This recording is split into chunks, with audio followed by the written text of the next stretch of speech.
In this video I want to talk about my SB-2000, which I bought for my rather large like rec room, family room. And I used to have a Polk audio like PSW 125 right where this one is. I have two, so I went with duals. And I had it hooked up to an Onkyo receiver. This isn't really a tour. I'm probably going to give a little tour on this. This is my 82-inch Samsung RU8000, which I have a review on. I'll put at the end of the video so you can see it if you want. Great TV, by the way. Not the best HDR, but really awesome, huge 82-inch television, which I really like. I got my GoldenEars Triton 7s along with a center channel, I believe it's the GoldenEar Super Center XL. They even make a bigger one now, but this is the biggest one they made at the time, and it's perfectly fine for this room. So yeah, this is where they are. And I took some measurements that you'll see later on in the video, and they exceeded my expectations, just to put it that way.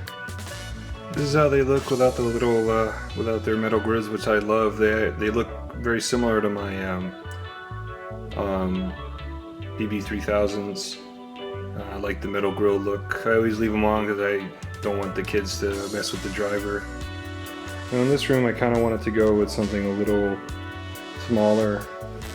I didn't want to have really big subs like I had, and I knew that obviously they would perform better, but I got them on Black Friday for $500 each. So basically the cost of one SB-3000, I got duals, and I'm going to show you the benefits of having two subs hooked up. So I ran sweeps with REW using just one sub, the right sub, and then just using the left sub, and you'll see the difference. And when you combine the two, it really flattens it out. This room is actually really big. It's about, I'm gonna say like 25 feet wide, and it's kind of messy back there, so I'm not gonna pan that way. It's like 25 by 40, and it fills the entire room with bass. When I ran the auto EQ using my Onkyo receiver, I felt like I had to add like about 4 dB to get it to sound where I liked it. But here I just kind of wanted something more mellow, a little smaller, a little more, I don't know, a little less in your face. Because even the PB-2000s were like almost the same size as the PB-3000s. They're like huge. I mean, I'm gonna put in a later shot, I'm gonna put these next to the PB-2000 in the theater, and you're going to see the size difference there. It is enormous. They are so much bigger.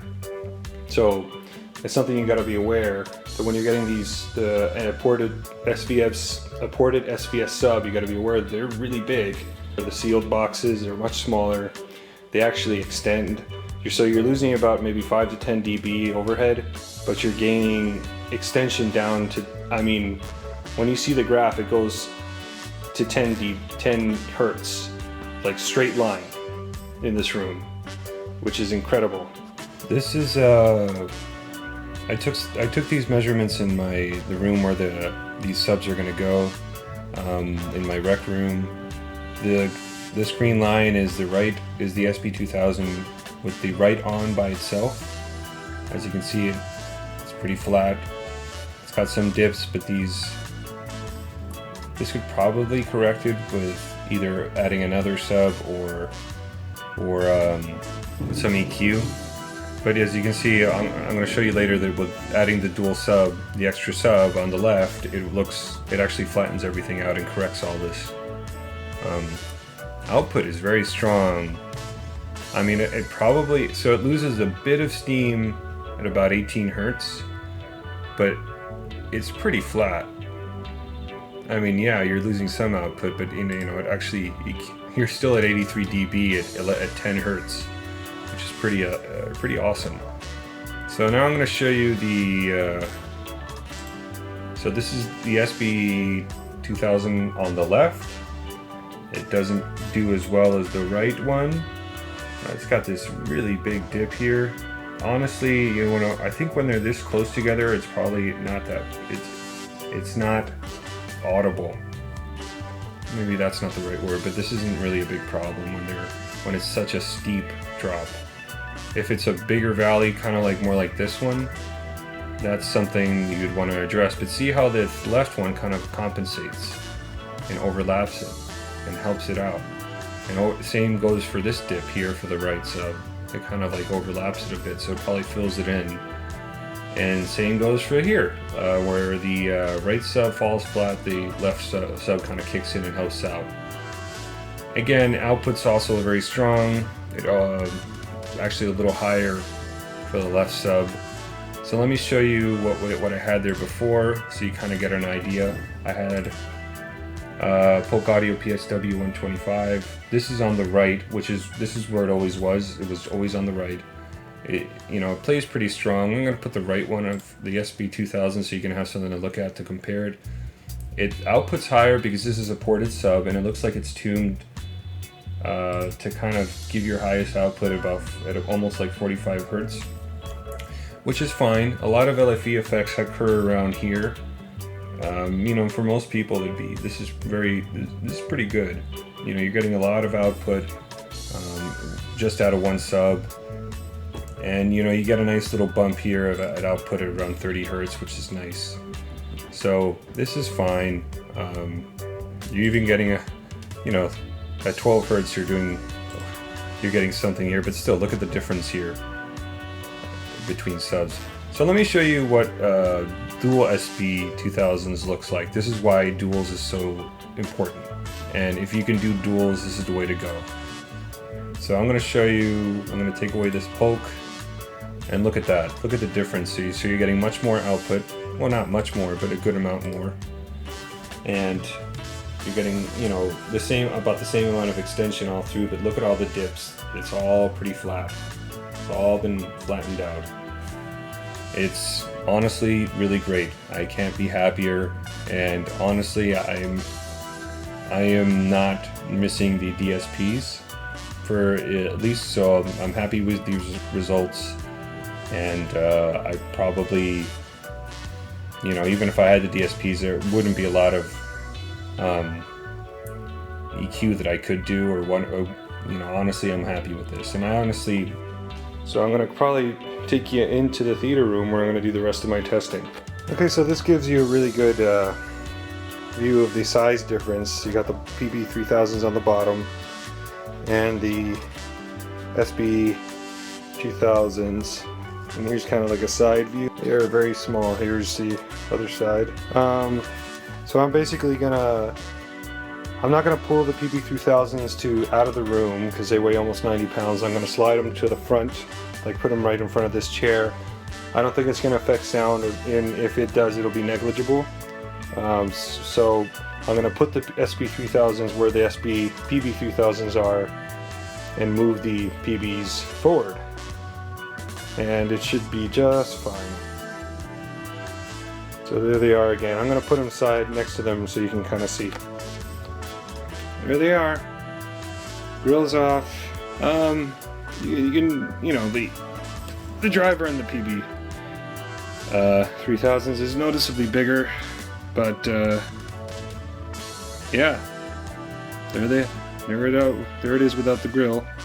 One thing to note, these are a really nice rubber surround, and they have a very similar,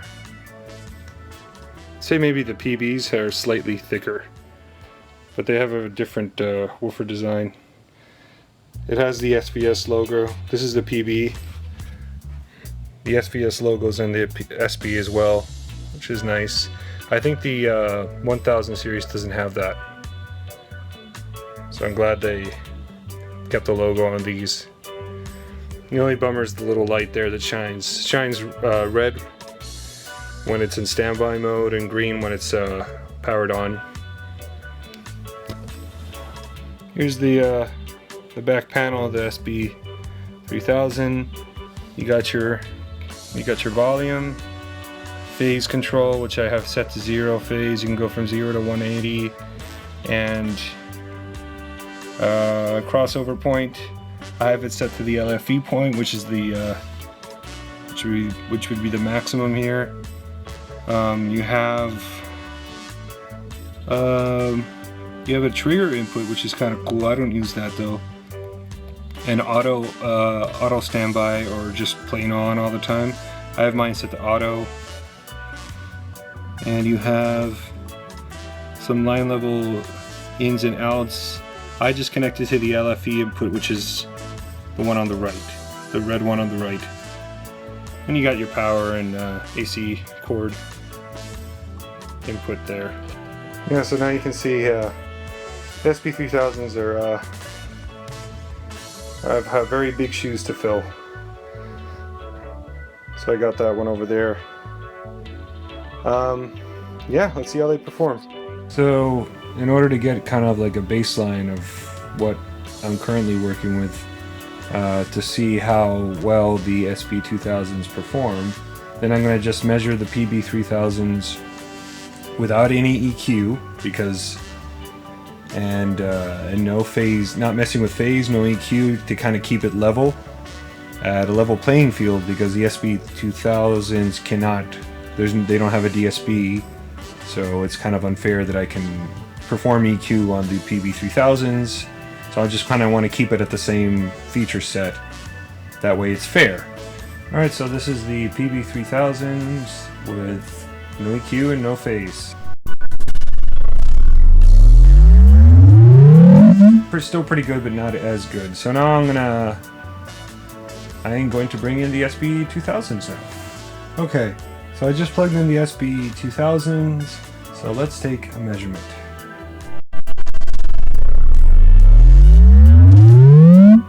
So they kind of peak here at about 36 hertz. About 36 hertz, there's like a peak. So it kind of follows what the PB-3000s do, but just with less output. So I guess the question is, can I get it to output as high as the PB-3000s? The easy answer is probably yes. And would they be good enough, given the fact that I paid $1,000 for both? So I gave it a good 11 dB boost here in the receiver menu. So let's give it a measurement and see if I can bring it as loud. So I'd say that pretty much matches the volume at 20 hertz, but look at that. So one thing I want to mention is that, yeah, I can get the SB-3000s to play as louder than the PB-2000s, but I should note that I had to, in the receiver, I had both of the PB-2000s. I had one set to negative 11.5, and the other one set to negative 11. And these, I have to get this up here to where it's around here, where it's almost at the same level as the PB-3000s. I had to push the SB-3000s to, I think one was at 0, and the other one was plus or negative 0.5. So, you know, you have to push them a lot harder to get this amount of output that it can be done. And I'm sure, I think these things are more than capable of taking it. I'm gonna go put on a couple of movies, a couple of scenes that I like to watch, and see how I like it, and then I'll kind of give my final thoughts.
This is a series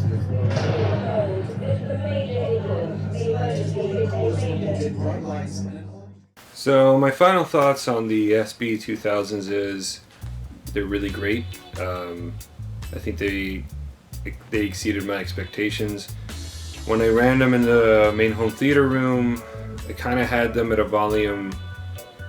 When I did the graph earlier, I tried to, get the output as high as the PB-2000s, and I felt that was a bit much. I think I would probably have them a little lower than how I had them set. Honestly, they performed well. I felt, explosions were shaking my seat, but again, they're great.